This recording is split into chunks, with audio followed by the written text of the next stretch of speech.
Pwedeng gamitin to. Okay na siya. Hello, hello. Testing. Hello. Ayun. Check. Ayusin mo.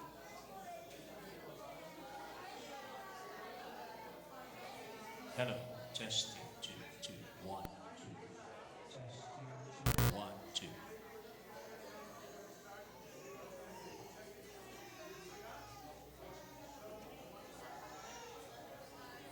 Praise God. Hallelujah. Magandang gabi po sa ating lahat. Hallelujah. At wini-welcome uli natin ang bawat isa sa presensya ng Panginoon. Gusto ko po mag-settle down po tayong lahat, please. Lahat po, kung meron po kayong makikitang mauupuan at iwasan na po natin yung movement. I-less po natin yung mga movement para tayo po makaproceed sa ating huling session as Pastor Enrique gave us a comforting words in this season sa ating mga buhay. Hallelujah. Praise God. Okay? Praise God. Actually, sabi po ng Bible sa 1 Peter is that tayo po ay parang mga buhay na bato. We are a living stone. Living stone na pinagsama-sama ng Panginoon to become the habitation of God. So the highest purpose of the church is not church service, hindi para mag-manage lang ng activities. Yung purpose niya is for us to become the habitation of His presence. The God that we are serving is not the God of the dead. He is the God of the living. That's why He named Himself, I am the God of Abraham. I am the God of Isaac. I am the God of Jacob. Ang Diyos natin ay Diyos ng mga buhay. Ulitin ko po. Ang Diyos natin ay Diyos ng mga buhay. Hindi po Diyos ng mga patay. We are not here to have a traditional mindset na nag-greet, nagmumurn. Hindi po, totoo may masakit. Pero hindi po dapat yun ang magdidikta at mag-enslave sa'yo all throughout your life. Amen? So, hayaan natin na ang Panginoon ay patuloy siyang mangusap. Alam niyo po yung huling exhortation po namin nung nakaraang gabi, yung in-exert ko po yung sa Mount Transfiguration na lumabas sa Panginoon ng isang napakatinding glory at liwanag at nag-manifest si Elijah at si Moses, magkaibang timeline, at na-witness po ito ni Peter, James, and John. At doon sa bundok na yon, nagsama ang iba't ibang timeline. So nakita natin na yun ay isang picture na tayo po pala ay pwedeng magsama-sama. Yung mga namatay sa physical, nagsama-sama sa isang dimension like Mount Transfiguration para maintindihan natin na wala pong separation. Wala pong separation. Kaya sabi sa Ephesians, both families in heaven and in earth, konektado po kay Kristo. So as we prepare ourselves na patuloy na ma-remind ang bawat isa sa mga kabanatang ito, magkaiba po yung pananaw ng mundo sa pananaw ng mga Kristiyano when it comes to this. Ang tingin ng Panginoon sa kanya, no, sa like when Lazarus ay namatay, ang tingin niya, gisingin natin si Lazarus dahil natutulog lang. Kaya talaga naman, hindi ho tayo mamamatay, tayo po ay matutulog lang. Isang araw, lahat po tayo ay gigisingin ng Panginoon. Pero ngayon pa lang, dapat gumising ka na. Dapat ngayon pa lang, gising ka na spiritually. Yung lalim ng iyong kamalayan, dapat gising yan. Okay? Ang nagdidikta ng ating physical life is the spiritual life. Ganun po dapat yung porsyento. Mataas yung spiritual dimension kaysa physical dimension. Dahil kung hindi, isasabotage tayo ng kaaway, ginagagamitin niya yung mga earthly concern. the cares of this life. Amen. So, as we worship God, we are joining the heavenly saints, angels, at yung mga nauna sa atin na mga mahal sa buhay. So when we enter into the presence of God, para tayong pumapasok doon sa Mount Transfiguration, that we are becoming one in the presence of God. Na yung nararamdaman nating presensya, ay siya rin nararamdaman ang presensya ng mga nauna sa atin. So, hindi po masamang isipin na kapag nag-worship ka, katabi mo lang si Ana, katabi mo lang yung nanay mo na namatay, yung pinsan mo, nasa tabi mo lang. Pero, hindi kayo ang nag-uusap. Kausap mo si Lord. Ang focus mo, presensya ni Lord. Amen? Let us bow our head right now. Let's welcome the presence of God. Let's begin to pray in the heavenly language if you have that. Shma kobro katarya labakata. Shikatara kebramo. Siya labakatarya lababa. Arabyala. Oh, yale me basa katalaba. Shmide lebebe yale bele. Shando. Yando yale bele.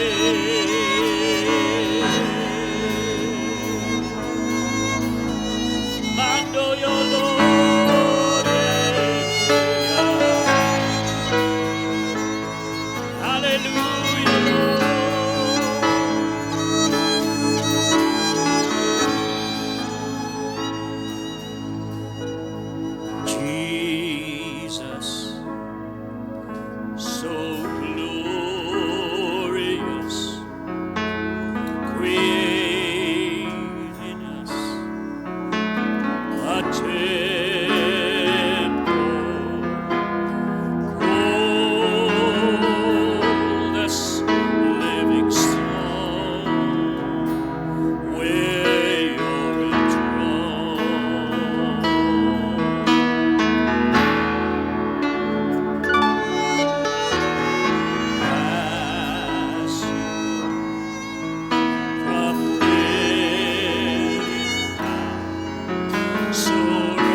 same presence honor you. And all our departed loved ones, it's the same presence. We join them in worshiping you.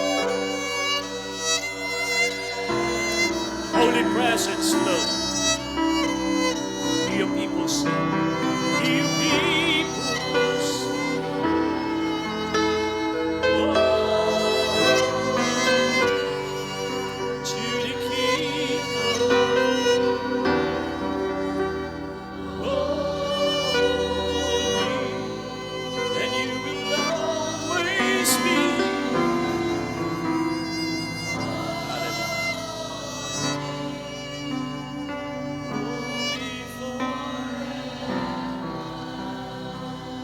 Lift your hands to me. Let us sing. Panginoon, maraming salamat sa iyong presensya. Dumadaloy. Patuloy mong pinadadama sa amin kung ano nararamdaman ng mga mahal namin sa buhay na nasa presensya. To be absent in the body is to be present with the Lord. Hallelujah, God. We thank you that by your Holy Spirit, na patuloy na nagko-comfort, nagpapaalala, nagre-remind patungkol ng iyong mga plano at purpose sa amin. Tonight, we thank you for the comforting presence of your Holy Spirit. At ganun din naman, Panginoon, sa pag-aliw ng iyong salita na nadaloy sa iyong lingkod. We thank you. In Jesus' name we pray. We give you praise. Amen. Praise God.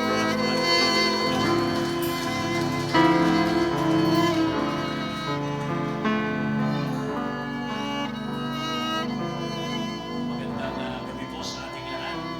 Praise God. Sa oras na ito, just keep ourselves comfortable sa ating pong kinanalagyan as Pastor Enrique minister to us the comforting words of God para sa bawat isa. Pastor Enrique.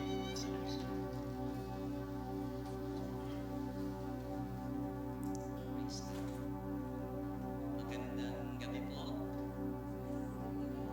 Good evening. Magandang gabi sa bawat isa.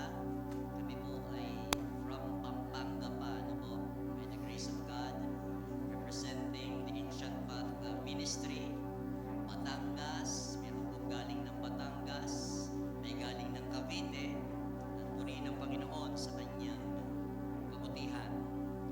Simple lang po ang mensahe ng Panginoon ngayong gabi. All is well. Everything is well. Sabi nga po ni Paul, to live is Christ and to die is gain. Ito po ang basic principle ng buhay pananampalataya. Ang mabuhay kay Kristo, ang mamatay pakinabang. Hallelujah. Let's have a moment of prayer. Father, we want to thank you and praise you once again tonight. Salamat po sa opportunity na kami pinagsama-sama mo, Lord God. Hallelujah. Sa lugar na ito, upang ganapin muli ang isang dakilang layunin na nais mo, Lord God, maganap sa buhay ng bawat isa na naririto, nakikinig sa gabing ito. Dalangin ko, Panginoon, nakapahayagan ng Espiritu Santo, ang patuloy na manguna at magpala, O Diyos.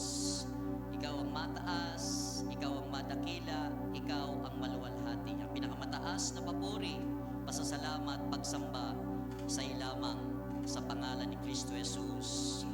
Amen. Hallelujah. Do you believe in that statement? All is well? Are you sure? Parang humina yung amen bandang dito sa pangalawang tanong, yung are you sure? Medyo kumunti. Hallelujah. Praise God. A good testimony ay mismong ang bishop, ang Bermudez family. Salamat po sa buhay nila. All is well. Amen? Sino po nakakaalam sa inyo sa kwento ng Shunammite woman? Do you know the story of the Shunammite woman recorded in 2 Kings chapter 4? Ito po isang kwento ng isang babae. Minsan, si Propeta Elias ay nagawi sa kanilang lugar. At nung mapunta siya sa lugar nila, isang well-to-do woman, a Shunammite woman, kinater siya. Nung dumapadaan siya sa kanila, hindi pumayag yung babae na hindi po kumain, magpahinga ang propeta ng Diyos. And considering the fact, kung titignan po natin sa banal na kasulatan, 2 Kings chapter 4, ganito po ang sabi. One day, verse 8 po, no? 2 Kings chapter 4, verse 8. One day, Elisha went to Shunem, and a well-to-do woman was there who urged him to stay for a meal. So, ibig sabihin, wala pong balak ang propeta na manatili doon. Okay? Pero yung babae, alam niya, kasi sa sumunod na verse, sabi niya, she said to her husband, I know that this man who often comes our way is a holy man of God. I know, sabi niya, alam ko. Pansinin niyo pong mabuti, ano? Hindi po nagpakilala si Propeta Elias sa babae. Napadaan lang siya doon sa bahay nila at kinater siya. Kung tatanungin natin, paano nalaman ng babae? Isang katangian po ng isang mananampalataya ng Panginoon is this: you know God. Kilala mo ang Diyos, hindi dahil sa sirkumstansya, hindi dahil sa pangyayari, hindi dahil sa kaganapan o pangangailangan ng buhay mo. There is an encounter that took place between Elisha and the woman, the Shunammite woman. Kasi wala pong pagpapakilala ang propeta. Kung tatanungin mo ang sarili mo ngayong gabi, paano mo nakilala ang Panginoon?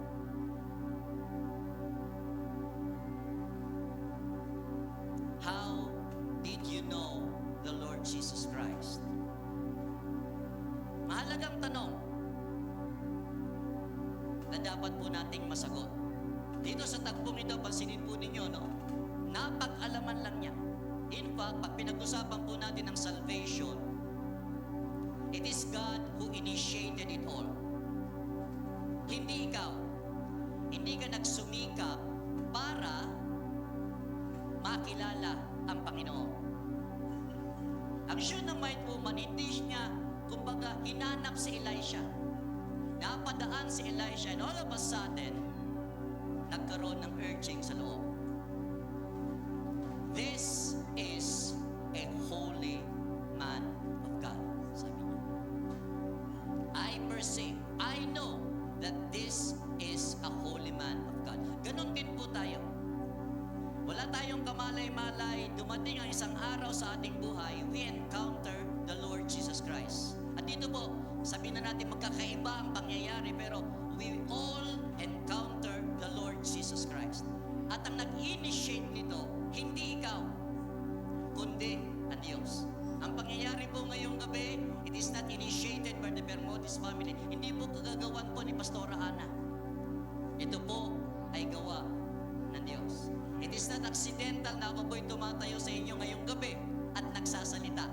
Dahil ang totoo niyan, pagpunta ko dito kanina, Pastor, mag-share ka ng word, sabi sa akin na linggo. Wala siyang sinabi nung nandun kami.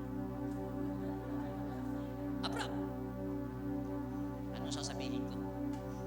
Yun ang tanong. Kasi hindi niya ko sinabihan bago pumunta eh. Pero, hallelujah, this is how God works. Okay? God is full of surprises. Nakakagulat. Pero hindi ka dapat magulat. Hallelujah. Dapat kabahan ka na. Pero hindi. Okay, so what is the message? Makikita natin dito, it is all initiated by God. At yun po, masasabi po natin, a genuine encounter. Bakit? Ang nag-ayos ng lahat ng bagay, hindi ikaw, kundi ang Diyos. Hallelujah.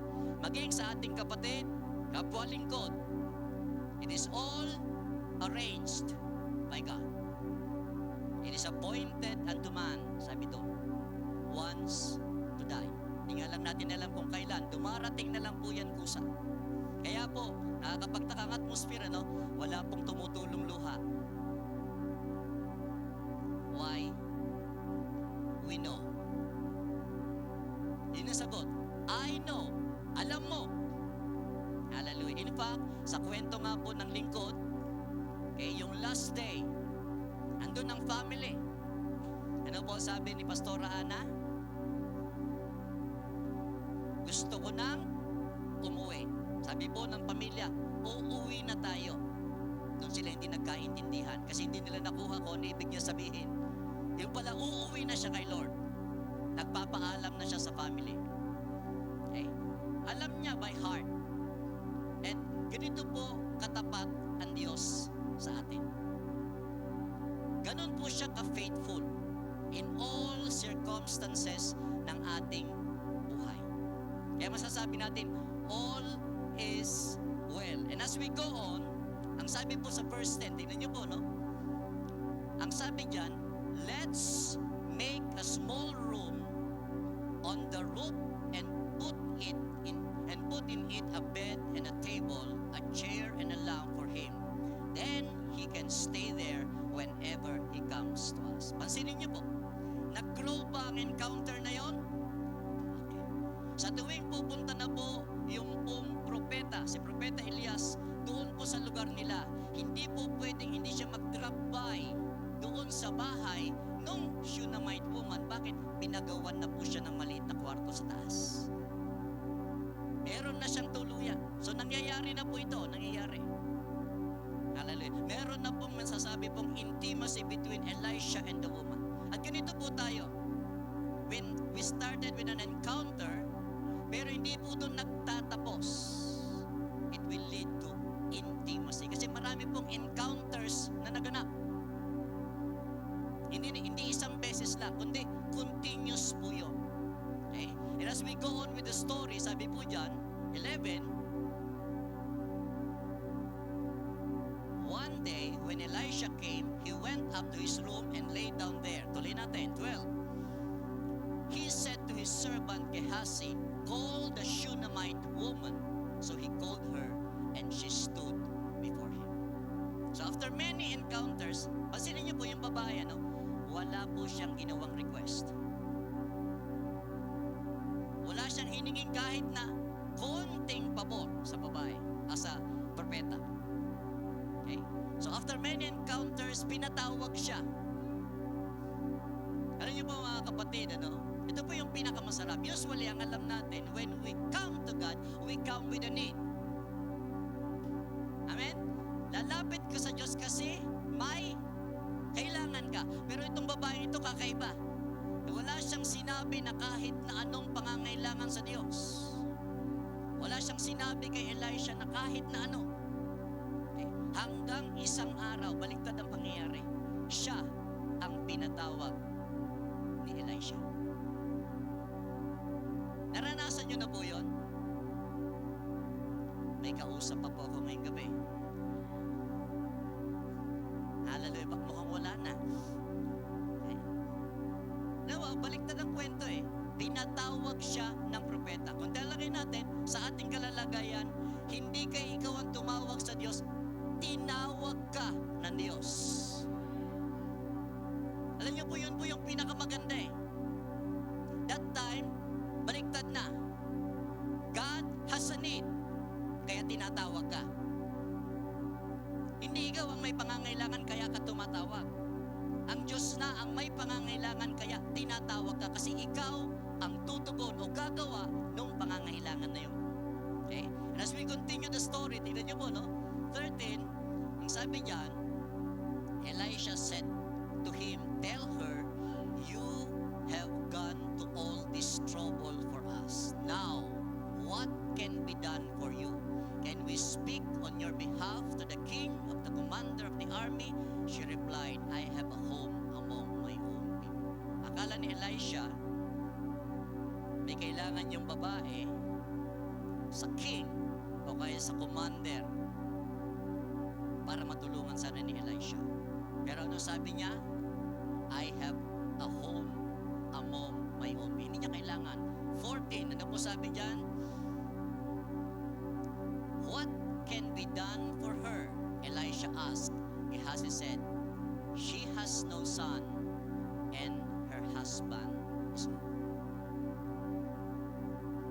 Tingnan mo yung karakter ng babae. Hindi niya kaagad sinabi yung kanyang case. Hindi niya sinabi yung kanyang sitwasyon. Inantay niya na ang Diyos mag-initiate o yung prophet mag-initiate. Alam niyo po mga kapatid, we have needs. Amen? But God has an appointed time to meet every need. Minsan nagmamadali ka na, wala pa bang tugon, Lord? Pero sabi ni Lord, hindi pa panahon. Antayin mo, tatawagin din kita. Mas masarap pong makatanggap sa Diyos, okay, ng tugon ayon sa kanyang panahon. Kasi ganoon po ang Diyos. Nowadays, we are all in a hurry. Nagmamadali po tayo. But God is not. Why? God is not time-bound. Hindi siya time-bound. Okay? May sariling oras ang Diyos. May sariling panahon. So what happened? 15 ang sabi po dyan. Then Elisha said, call her. So he called her and she stood in the doorway. So pinatawag na po ni Elisha ang Shunammite woman. And 16 ang sabi dyan, about this time next year, ito na po yung prophecy. About this time next year, Elisha said, you will hold a son in your arms. Ganda po nasabi, ano? Same time, this next year, sabi niya, may anak ka ng lalaki. Wow, hallelujah. At ano sabi ng babae? No, my Lord. She objected. Please, man of God, don't mislead your servant. Hindi siya naniwala. Parang, kasi matanda na asawa niya eh. Matagal na sila mag-asawa pero wala silang anak. And what happened? 17. But the woman became pregnant, and the next year, about that same time, she gave birth to a son, just as Elisha had told her. Isa pong matinding himala, ano po? Sinabi na po ng Diyos. Ito po yung masarap. Alam niyo po mga kapatid, masarap manghawakan sa sinasabi ng Panginoon. Once the Lord made a promise, be certain in your heart that He will fulfill His promise. Tutuparin niya kung ano ang kanyang ipinangako. Ang ating kapatid na ito, natutulog lang yan. Ang sabi ng Bible, okay, pagdating ng panahon na yon, sa huling tunog ng pakakaksabi doon, una pong mararapture yan bago tayo. The dead shall rise first, then we who are alive will be changed. Hallelujah. At ang maganda pong balita doon, kumbaga mabubuhay siyang muli, a perfect woman. Walang karamdaman, walang kahit na ano. Okay? So, masarap pong manghawakan sa pangako. Hold on. Meron bang pangako na binitawan sa iyo ang Diyos? Continue to hold on to that promise. Okay? Yung babae hindi naniwala, pero tinupad pa rin ng Diyos kung anong pinangako. Same date, kung kailan sinabi, yun po ang nangyari.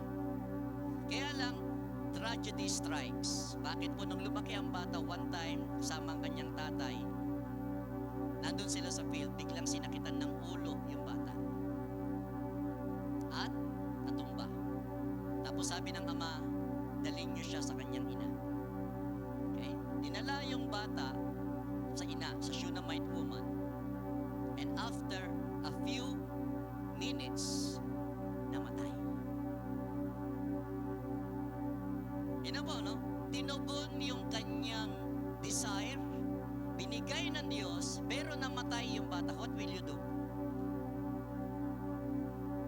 Anong sasabihin mo kay Diyos, sa Diyos kung ikaw yon? Lord, pinatikim mo lang ako?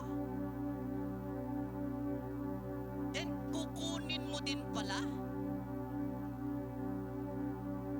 Hallelujah. Kung tatalon po tayo dyan, makikita po natin by verse... tingnan ko lang po .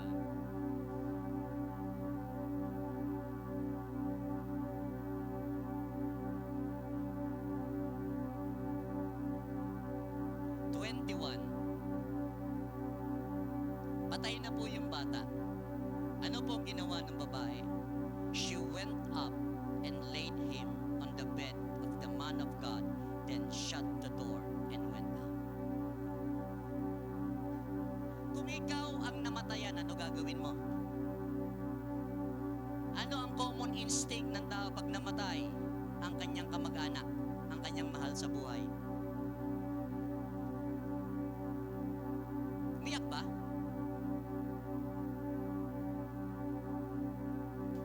Si Bishop, hindi ko nakita ng tumululuha eh. Ay, nakangiti oh. Sarap ng ngiti eh. Normal bang reaction yon? Sabi natin no, pero yun po yung normal.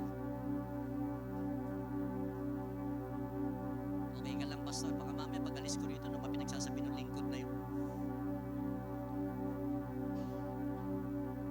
Tingnan niyo po, nakakagulat, di po ba? Ang ginawa niya, umakyat siya doon sa kwarto na pinagawa niya doon sa propeta at inihiga niya yung anak niya doon sa higaan ng prophet. Okay? And what happened next? Anong ginawa? Okay? Sabi diyan, she called her husband and said, "Please send me one of the servants and a donkey so I can go to the man of God quickly and return." So yun yung pala, iniwan niya yung anak niya doon.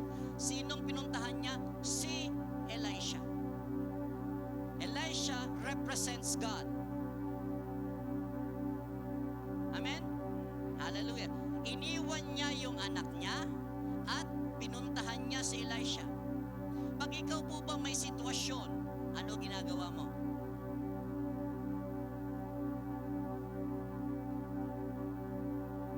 Ha?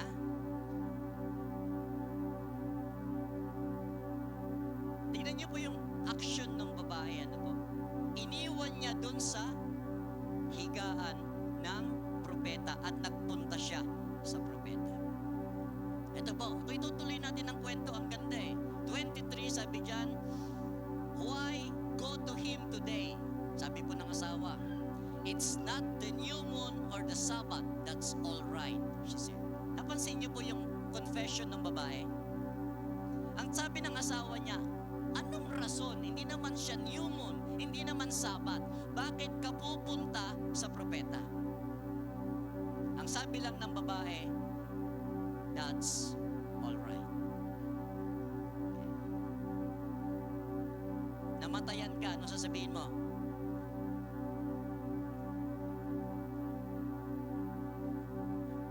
Bigla silang nagtinginan sa isa't isa. That's, hindi po ako may sabi. Ayan no, that's all right. Patay na po yung anak niya dyan. Nakakatuwa po na iba yung confession niya eh. Dapat humakulkul na siya sa asawa niya, di ba?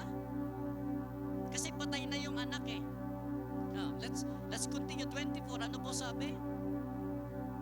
She saddled the donkey and said to the servant, "Lead on, don't slow down for me unless I tell you." 25. So she set out and came to the man of God at Mount Carmel. When he saw her in the distance, so nakita na siya ni Elisha, the man of God said to his servant Gehazi, "Look, there's the Shunammite."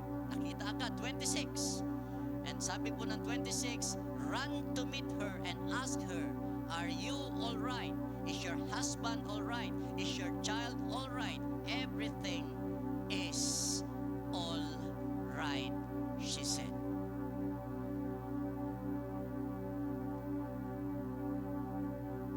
Lord nagsabi sa'yo, paglapit mo, are you all right? Ano sasabihin mo? Lord, all left.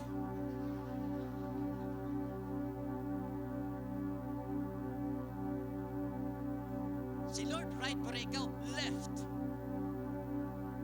Ano po, no? Nakakagulat po yung 26 na yan. Kaya nga po, ang message is, all is well.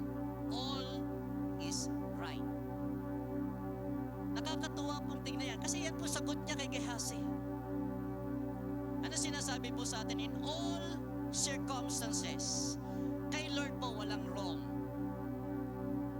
Everything is right.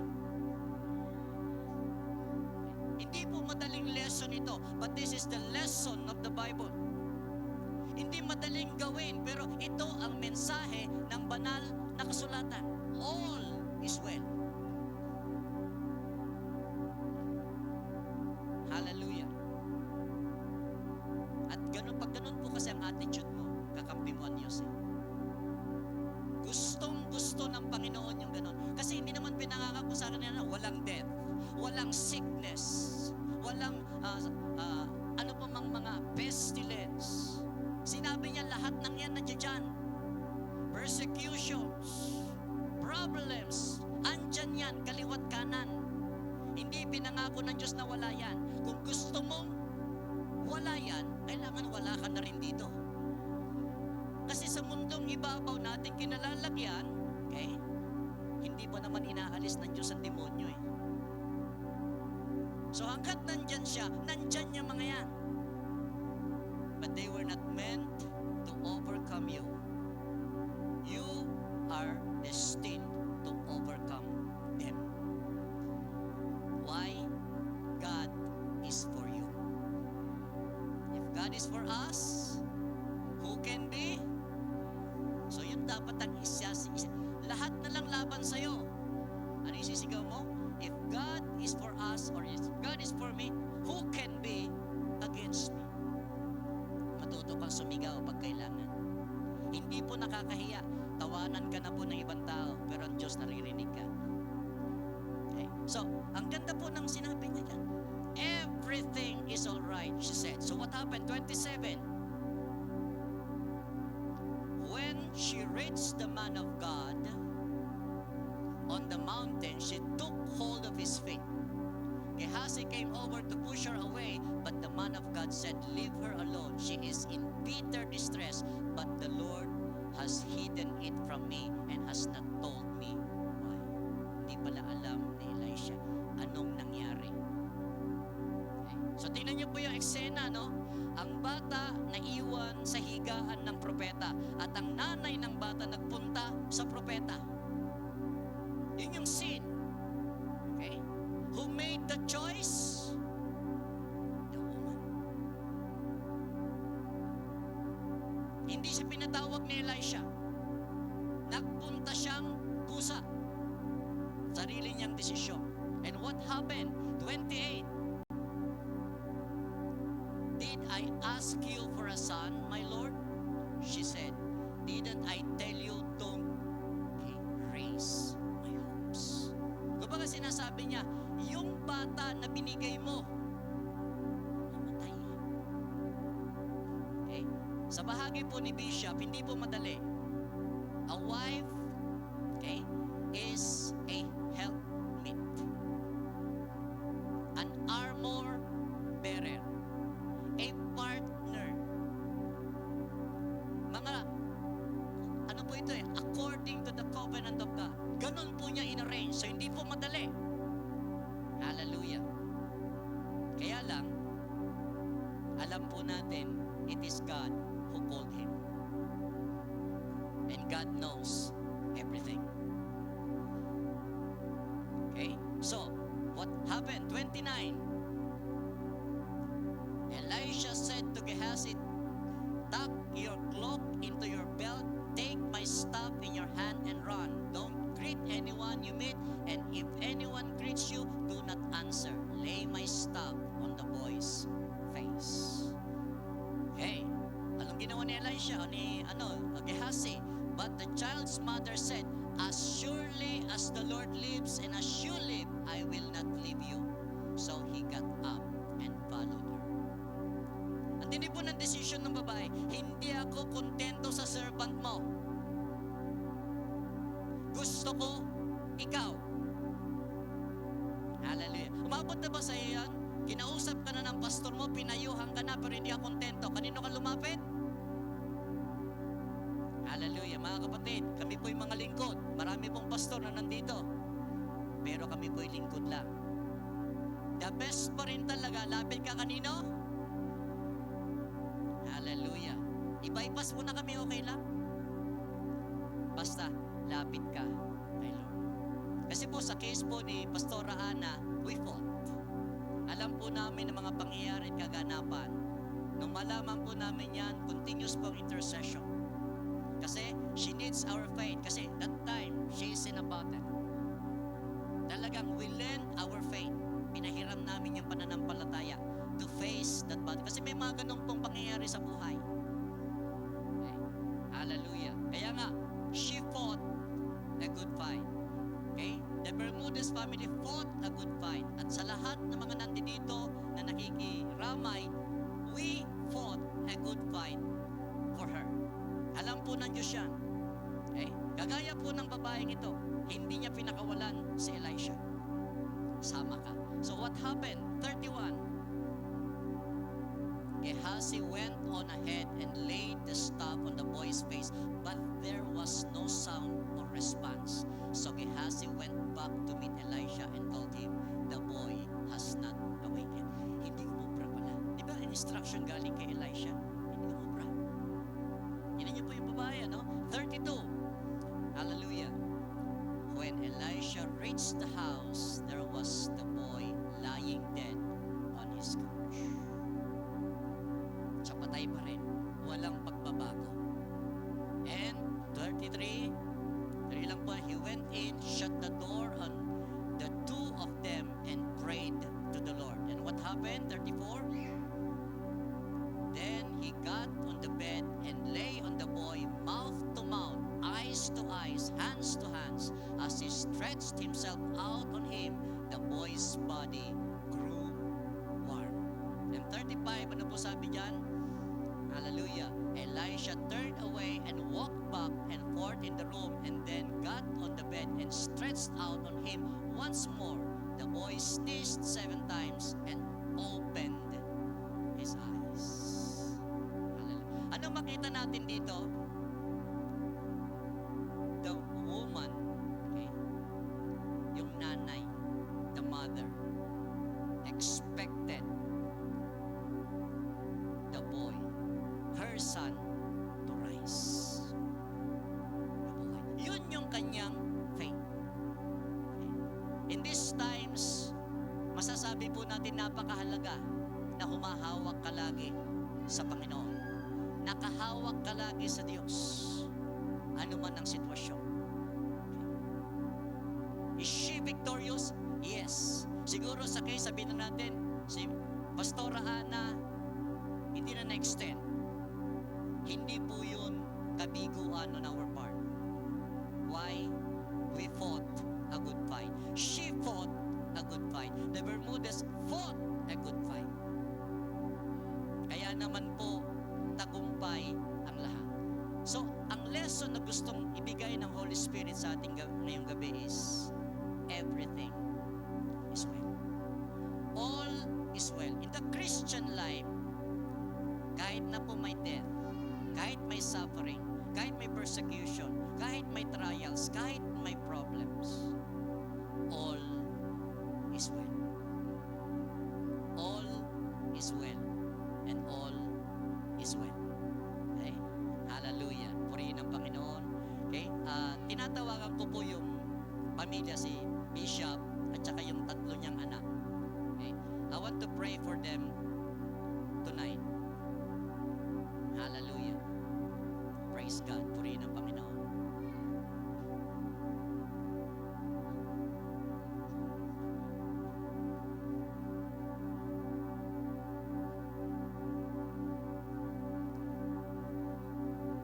Amen. Ito po.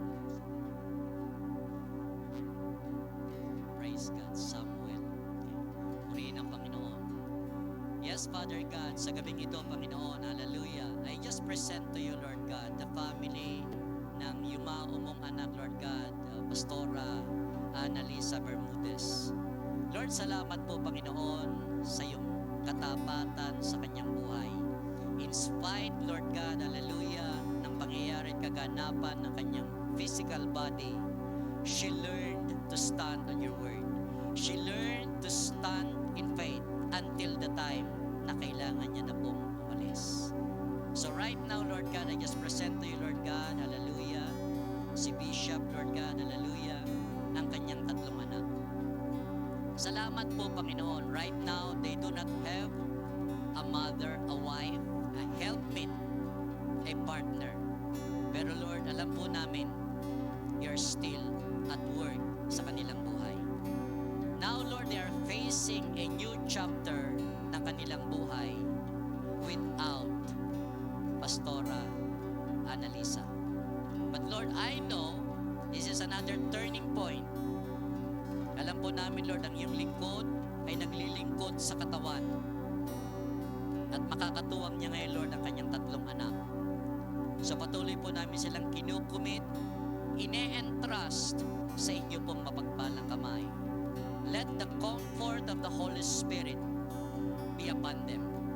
Lalong-lalo na, Lord God, sa kanyang tatlong anak, Lord God, I enforce the comfort of the Holy Spirit upon their lives. Salamat po, Panginoon, patuloy mo silang buklurin. At salamat, Lord, sa mabuting bagay na inumpisahan mo sa kanila pong buhay. I just pray in the mighty name of our Lord and Savior Jesus Christ, hallelujah, that they will continue to serve you faithfully, Panginoon, with all boldness, with all might, Lord God, in the power of the Holy Spirit. Salamat, Panginoon, sa iyong kabutihan. Salamat sa iyong katapatan, Panginoon. Lord, I just entrust them totally and completely into your mighty hand.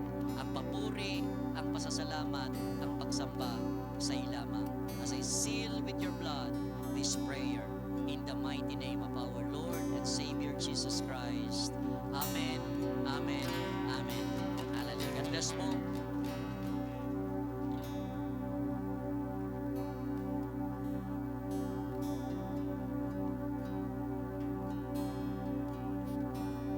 Salamat. Salamat po, Pastor, at sa TAF family at bawat isa po sa atin na nakarinig. Sino po rito naniniwala that everything is well? Kasi hanggat hindi ganun ang magiging pananaw mo, pwede kang mabilanggo sa isang kalungkutan na hindi naman dinisign ni Lord. Katulad sinabi ni Brother Sal, 30 years ka nang nag-grieve, ganun ka pa rin. Kasi hindi mo alam yung pananaw ng Panginoon concerning death. Sabi ko nga sa inyo sa Matthew 28, nakalagay doon malapit nang mamatay ang Panginoon. Sa Matthew 26 verse 18, this is how he see and anticipate death on the cross. Ang sabi niya sa Matthew 26 verse 18, pansinin niyo mamamatay, sino ho rito pag mamamatay magse-celebrate? Diba hindi, it's either matakot ka, si Bato nga nagtatatakbo aresto lang yun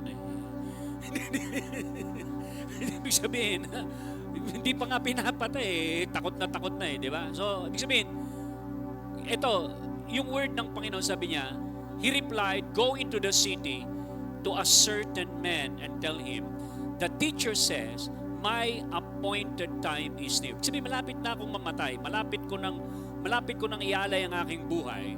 Then sabi niya, here I am going to celebrate. You see how his mind and his focus concerning death is a celebration. So, yung traditional way of doing things sa buhay na ito sa atin is, ang normal na nangyayari is malulungkot ka, magigrieve ka,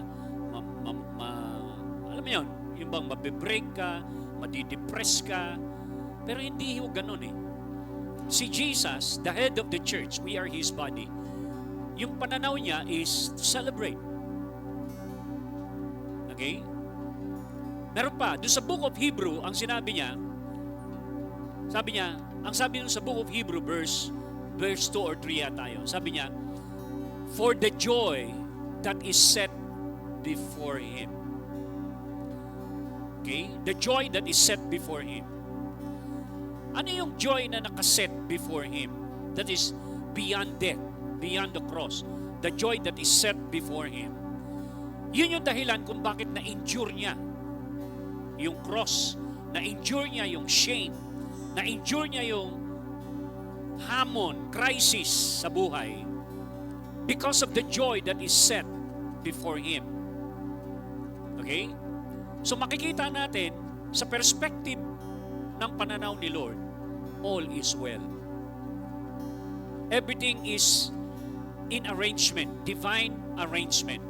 So, sabi niya sa Hebrew, kung makikita natin doon, sabi niya, verse 2, Hebrew 12, nandoon yung word na the joy that is set before Him. So makikita natin dito na lahat po tayo dapat merong certain eyes like that na meron tayong nakikita beyond the cross, beyond the shame, beyond doon sa pain, na nata-turn yung pain into purpose. Na makikita natin na, sabi niya rito, for the joy that is set before Him, He endured the cross, scorning its shame, and sat down at the right hand of the throne of God. So makikita po natin na ganito ang pananaw ni Lord. So gusto ng Panginoon na maging ganito rin yung ating pananaw sa buhay. Amen? So lahat po tayo ay binigyan ng Panginoon ng pagkakataon na mag-respond ng tama sa bawat sitwasyon. Like Joseph, sabi niya, you meant it for evil, but God meant it for good. So we have something what? Ano yung beyond this? Ano yung beyond this pain? Ano tong beyond this endurance? Ano tong beyond this testing? Ano tong beyond these challenges? Alam niyo po kung ano yun? Yung po yung we have something to look forward according to 1 Thessalonians. We are looking forward for the great reunion. The blessed gathering. Yung po yung grand reunion natin na mamimit natin si Lord sa alapaap. Katulad sinabi ni Pastor kanina, ang unang mararapture ay sila. Kasunod lang tayo. Okay? So, kung gusto nating ma-meet sila kasama, pero hindi lahat kasi makakasama sa family reunion. Hindi lahat makakasama. Kasi yung iba, walang pamasahe. Yung iba, busy sa buhay. Marami pinagkakaabalahan. Sa family reunion, maraming dahilan ba't di ka nakarating. Wala kayong pamasahe. Layo ng lugar, ng venue. So, maraming mga dahilan ba't di lang kapunta sa family reunion. There is a great family reunion. And it is called the Blessed Hope. Now, siguraduhin mo na ikaw ay makapunta ron. Siguraduhin mo na hindi ka busy. Siguraduhin mo wala kang excuses. Siguraduhin mo mainit ka. Siguraduhin mo tama yung damit mo. Yung righteousness, nando doon, nakadamit po tayo. Para tayo pong lahat ay sama-samang makita-kita sa alapaap, and we will be forever and ever with the Lord. And by this word, sabi ng Panginoon, encourage one another. Pagpalain po tayong lahat. God bless us all.